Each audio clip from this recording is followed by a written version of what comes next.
बसंत कंत कलियां निहारे, होता सुखद कुंज कुल बे सबेरा, सुख में महादेव सूरत सवारे, अरे बन के वो मंगी विविधि गुड़ी सजाए, दक्ष की सुघर कन्या अनुपम सतीना, शिव जी को अपना जमाई बनाए।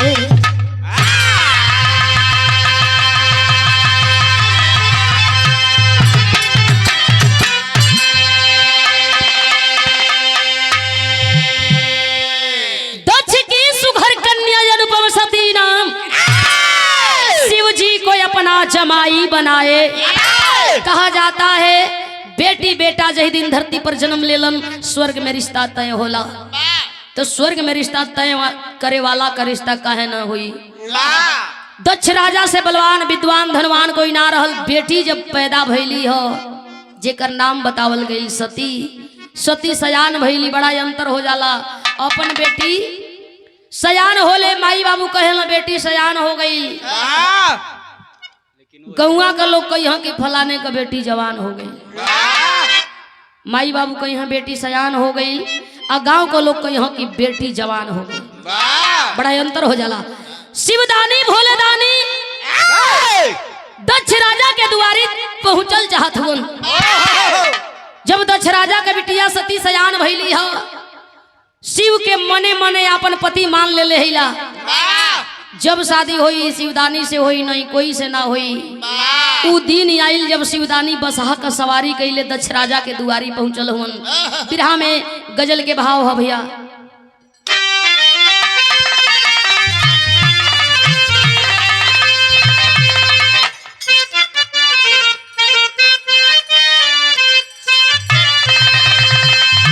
कोई आशिक कहे अपने मासूका से, प्यार किया तो डरना क्या रे पगली, जिए मरेंगे साथ दुनिया याद करे, सब कुछ हो पर कोई किसी को बदनाम ना करे, गति सब करू है बे तो का जरूर बे। बाकी वो आशिक कहता, अरे जब प्यार लगी एक नोट यह बतिया कहे, अरे जब प्यार हो, जब प्यार किया तो डरना क्या,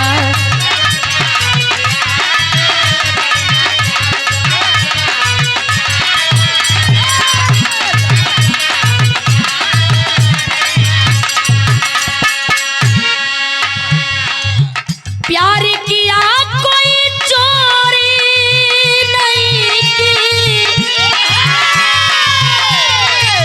प्यार किया कोई चोरी नहीं की, छुप छुप आए भरना क्या रे, जब प्यार किया तो डरना क्या।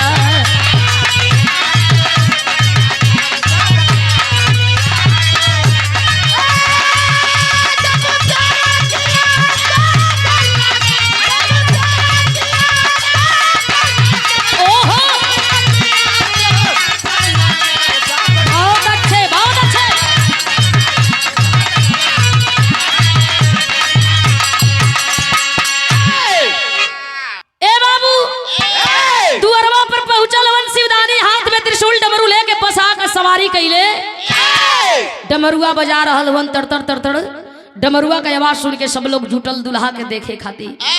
दक्ष राजा भी अइलन, बड़ा सम्मान पूर्वक माला पहिरा के फूल का हाथ जोड़ले हुए चली चल के पीढ़ा पर बैठले। भाव लिखल गई, अरे बसहा परी हो, बसहा परी सवार शिवदानी चले,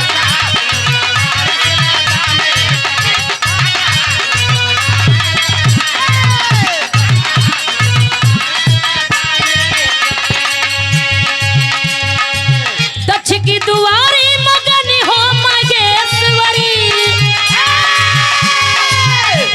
और दक्ष की दुआरी मगन हो महेश्वरी, करने दिया हो तैयारी, चल रे बसहा पर सवार शिवदानी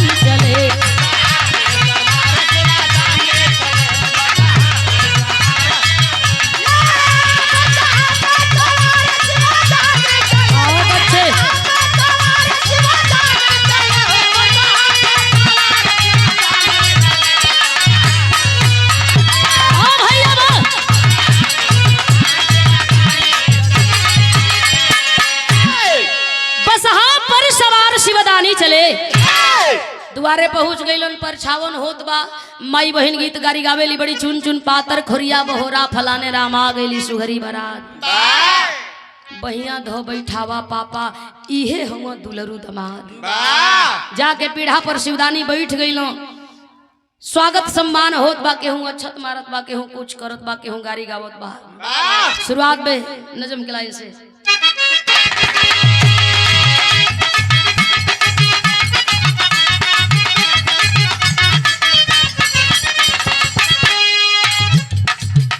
हार सिंगार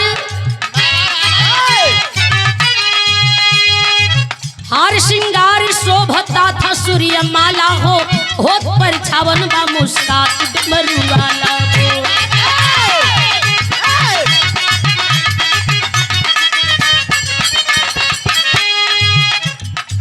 दक्ष दिलदार कहे आप धन्य धाम किए, दक्ष दिलदार कहे आप धन्य धाम किए, पधार द्वार पर हमारा ऊंचा नाम किए।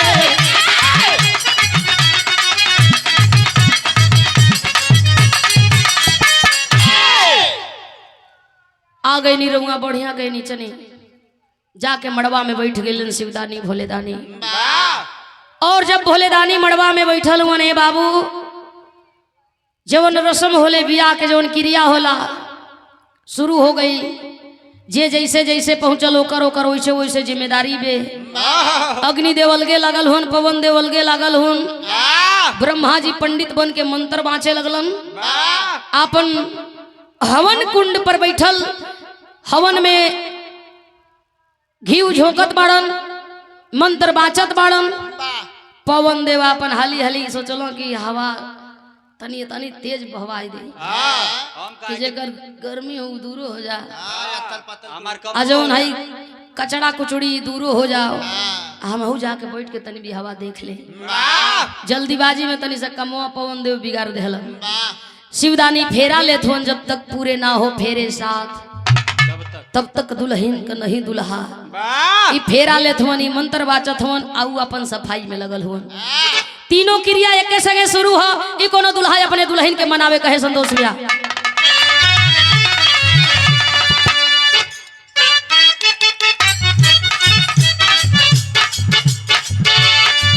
और जे नया नौहरी अभी कनिया बाड़ू,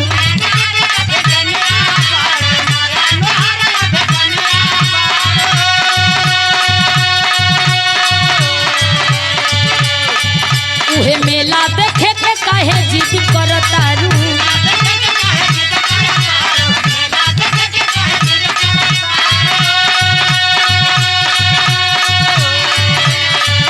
झूठा हूँ कटल सुगिया, झूठा हूँ कटल रनिया, हमरा के झमेला में गोरिया भूला जइबू मधुबन के मेला में।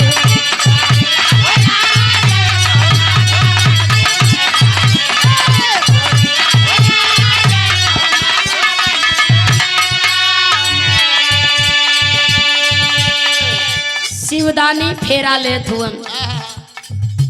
ब्रह्मा जी बेदावा बाचती बाने,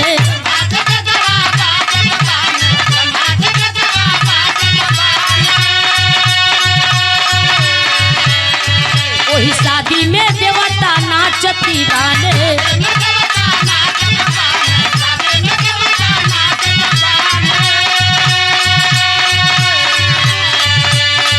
फेरा हो लगावे लो शिवजी, फेरा हो लगावे लो शिवजी, जिया मुस्काई बा हवा के झकोरा एगो मड़वा बीचे आई बा।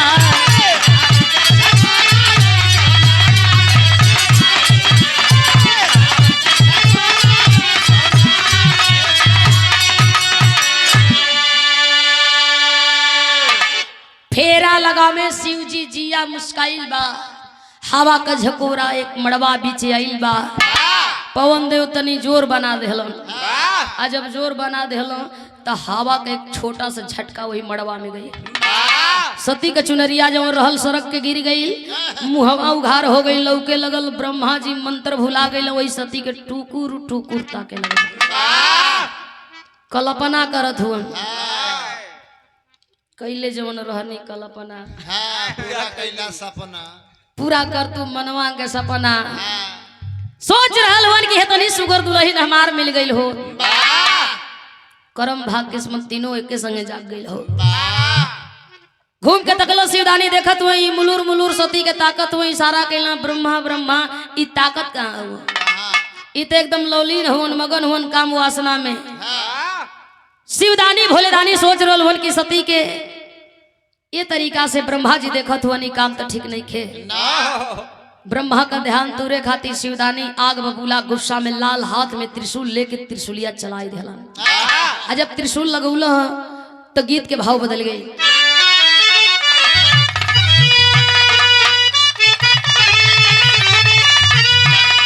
और तलाली हो गईले शिवा दानी के ननवारे ब्रह्मा पागल भइले अरे ब्रह्मा पागल भइले तब बिगड़ल बुढ़ऊ कई मनवा रे ब्रह्मा पागल भइले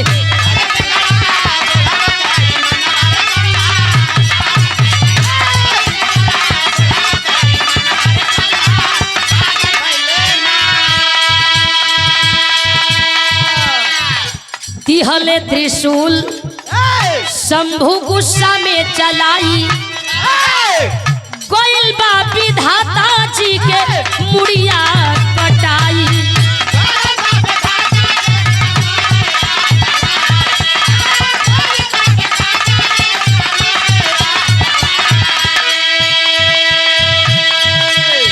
तब है रक्ति धारी बचल बोहे रक्ति धारी मचल शादी में तू फनवारे ब्रह्मा पागल भइले अरे ब्रह्मा पागल भइले देवता भागेले के जानवारे ब्रह्मा पागल भइले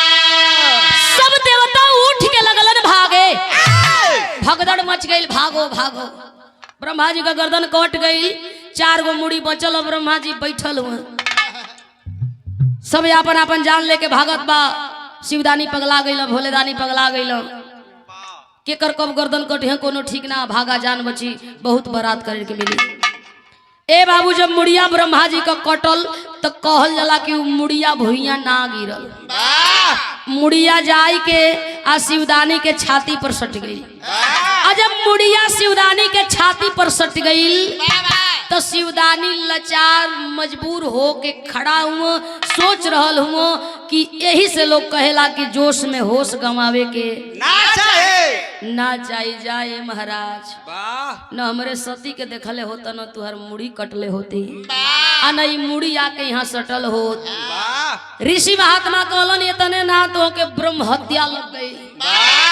अंगर अंगर के गिर जाइबा गली गली के गिर जाइबा शिवदानी कहलो कि मुक्ति कैसे मिली ऋषि महात्मा कहलो कि तब ब्रह्म है बताइए कि तू ब्रह्म हत्या से मुक्त कैसे होगा जाई के हाथ जोड़ के खड़ा भइल कहला देखा जितनी गलती तुहार होतनी हमार न सती के देखता न मुड़ी कटती मुड़ी तो सट गई ब्रह्म हत्या लाग गई मुक्ति कैसे मिली ब्रह्मा जी कलम बताई विराम भाव हो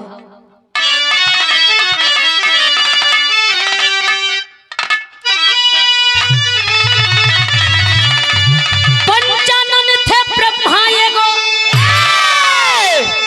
गिरल छटक के मुड़ी और चतुरानन भाई उसी दिन से मचली थोड़ी थोड़ी हो विपतिया शादी के रतिया अरे मुड़ी ब्रह्मा वाली सकल शिव के छतिया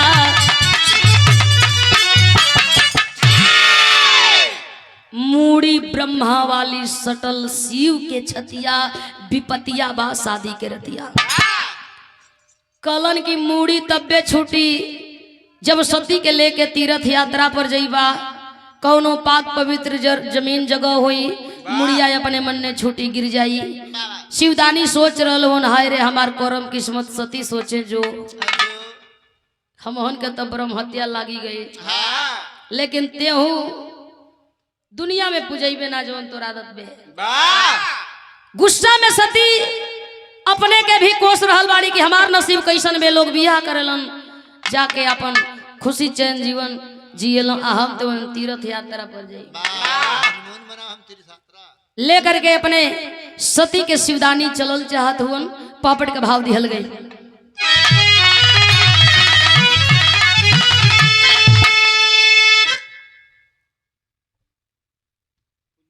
बता रहल शिवदानी सोच रहल हन खड़ा होके और ब्रह्मा का बात सुन रहल हन का कहत हन ब्राह्मण हत्या वाला लागल पाप ताप शिवदानी हो। अरे ब्राह्मण हत्या वाला लागल पाप ताप शिवदानी हो करो जतन त मिट गई है संताप ताप शिवदानी हो।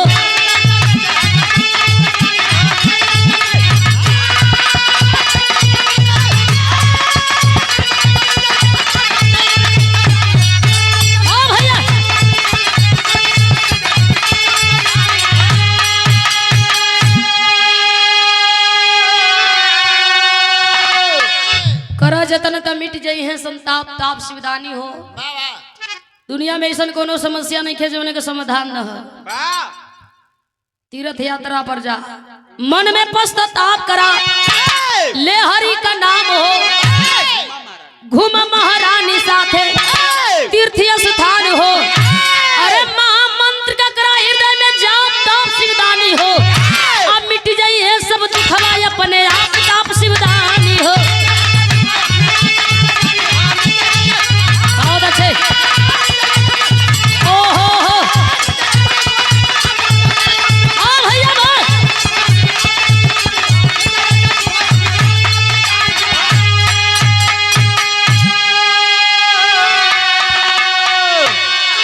मिट जाई है सब दुखवा अपने आप ताप शिवदानी हो। कलाई के पकड़ करके आगे आगे शिवदानी चलल हुन आप पीछे पीछे सती मन में बड़ी दुख बा तकलीफ बा आंख में आंसू भी बा सोच रहल बाड़ी कर्म किस्मत के कोस रहल बाड़ी। समय बलवान होला लोग कहेला समय जवन चाहेला मनई के करे के होला। आल्हा का भाव लिखलन कवि जी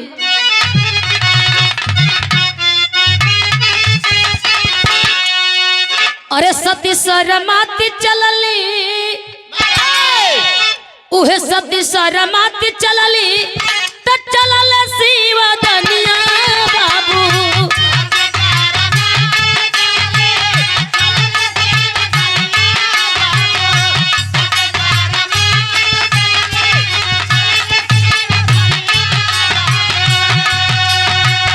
धर्म का नगरिया दूनो घूमे पछताई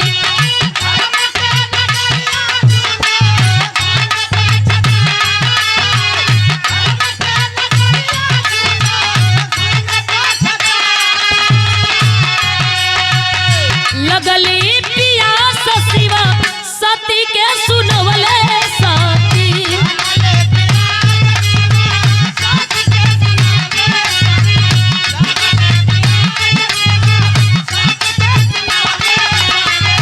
डबरा में सोती दिखली कमंडली डूबाई।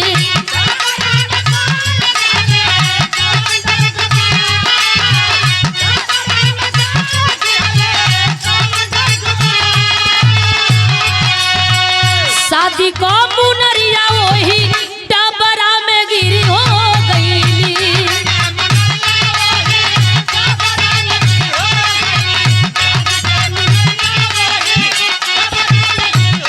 शिवाजी से सती जी को एलिया सुधारी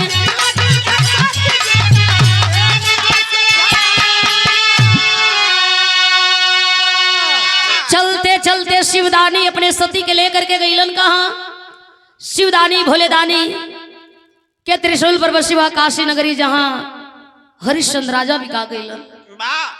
जब काशी नगरी में गईल हुआ जोर के प्यास लगल बैठ गई कहना सती हो अब हम ना चलो। सती कहा काहे ना जाई कलन बड़ी जोर का प्यास लगल बा हमके पानी जोले ना पिएबू लागत बा की जान निकल जाई। हैरान हो गई सती जी, हाथ में कमंडल लेकर के दूर दूर ताक रहल बाड़ी। छोटहने मुँह की एगो डबरा दिखाई दे गईली।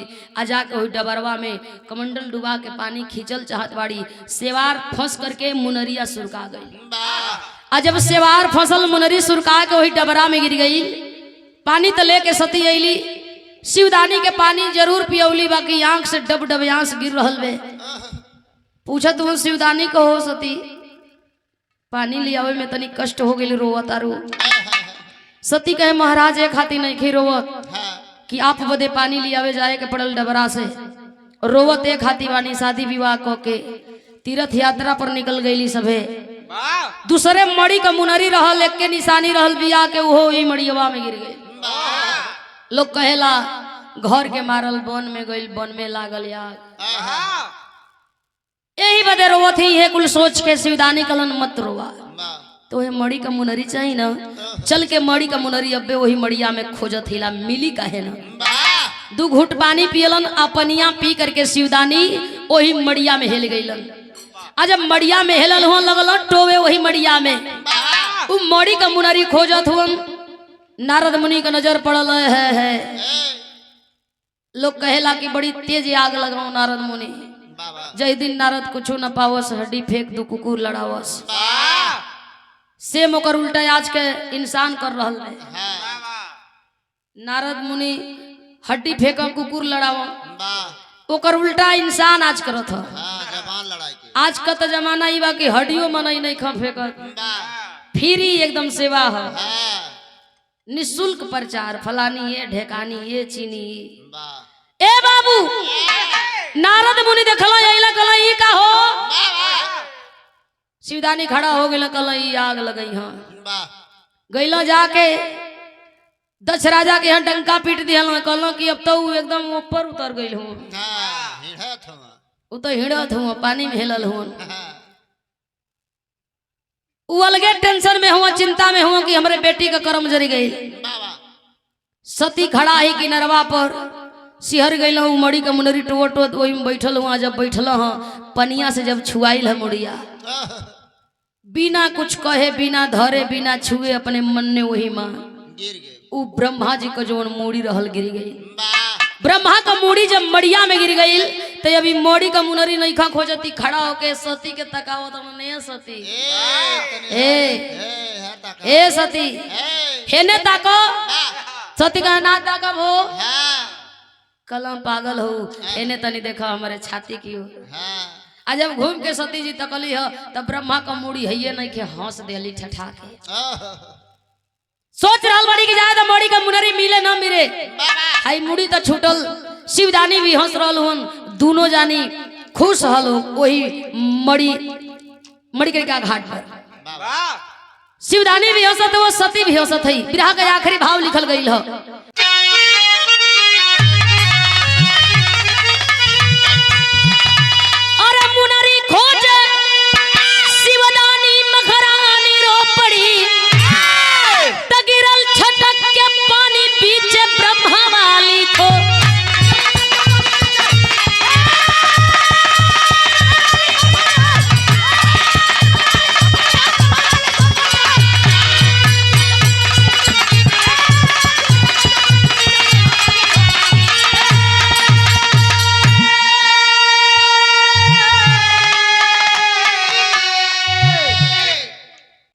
हंसले त्रिलोक मिटल मन का गुनान हो, अपन लिबा का पाल मोचन तीर्थी स्थान हो।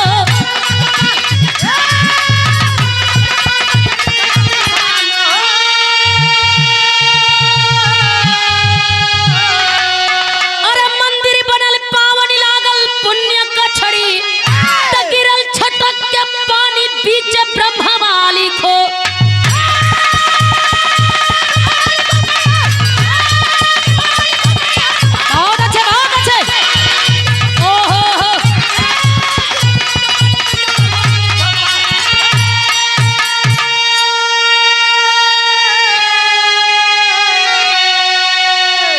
गिरल छटक के पानी बीचे ब्रह्मा वाली खोपड़ी। मड़ी का जौन मुनरी गिरल हल मड़ियवा में ओके मड़ी कड़ी का घाट बनावल गई। ब्रह्मा का जौन मुड़िया गिरल वही मड़िया में मरल धस गई। मंदिर बनल कपाल मोचन के नाम से आज भी मणिकर्णिका घाट पर वो मंदिर मौजूद है। बनारस में सबसे बड़ा घाट मणिकर्णिका घाट। लोग बतावेलन जहां एक दिन में 400 से 500 लाश जरेले, एकदम जगह ना मिलेला। वहां जा करके लोग मणिकर्णिका घाट में नहा करके कपाल मोचन के मंदिर में खड़ा हो करके हाथ जोड़ करके याचना लोग करेलन, फरियाद करेलन पाप से मुक्त होके खातिर। बिरहा के आखिरी भाव लिखल गई, कोई रही हो चाहे घरे चाहे बहरे। एगो बात ध्यान में रखियो, कभी बतावत हो रहो बना के होश, सभा में कहे कभी संतोष। रहो बना के होश, सभा में कहे कभी संतोष।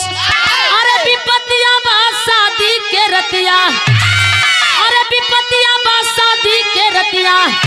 गावे मीनाक्षी राज के मिलल ज्ञान का बतिया, विपत्तियां बात